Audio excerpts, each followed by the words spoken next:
Considere os seguintes dados obtidos sobre as propriedades de amostras de alguns materiais. Com respeito a esses materiais, pode-se afirmar que: letra A. A 20 graus, os materiais X e Y estão no estado líquido. Se compararmos os estados físicos das 5 substâncias na temperatura de 20 graus, podemos dizer que a substância X a 20 graus ainda não passou pela fusão, então está na fase sólida. A substância Y também não passou pela fusão, ainda está na fase sólida. A substância Z já passou pela fusão, já passou pela ebulição, encontra-se então em fase gasosa. A substância T, na temperatura de 20 graus, já passou pela fusão, encontra-se no estado líquido. Enquanto que a substância W passou pela fusão, como não passou pela ebulição, também encontra-se na fase líquida. Portanto, na letra A 20 graus, X encontra-se no estado sólido e Y também encontra-se no estado sólido. A alternativa A está incorreta, ou seja, alternativa falsa.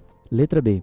A 20 graus, apenas o material Z está no estado gasoso. Na temperatura de 20 graus, sim, apenas o material Z está no estado gasoso. Portanto, essa alternativa é verdadeira, seria a resposta da questão. Os materiais Z, T e W são substâncias? Olhando no gráfico, o material Z tem temperatura de fusão e ebulição específica. O material T tem temperatura de fusão e ebulição variável. Portanto, T corresponde a uma mistura, já que misturas comuns não apresentam temperatura de fusão e nem temperatura de ebulição específicas. Então, a substância Z não é, o material Z não é uma substância. Então, essa opção está falsa. W, neste caso, apresenta tanto a temperatura de fusão quanto a temperatura de ebulição específica.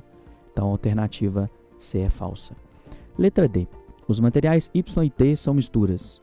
Analisando-se o quadro, observamos que apenas o material T é uma mistura.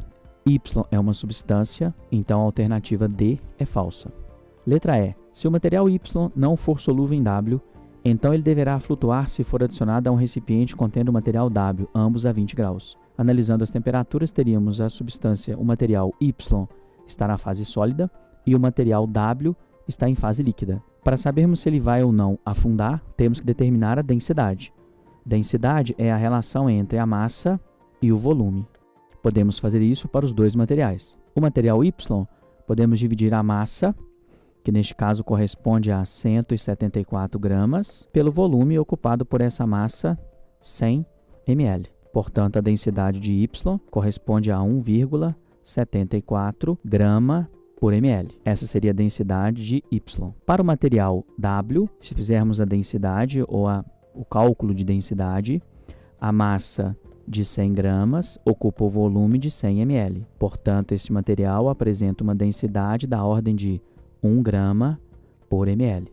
Como o material Y é mais denso que W, o correto seria, em um determinado recipiente a 20 graus, o material Y afundar em W. Então, esse seria o material Y. Então, a alternativa E é falsa também. Portanto, a resposta é a alternativa B.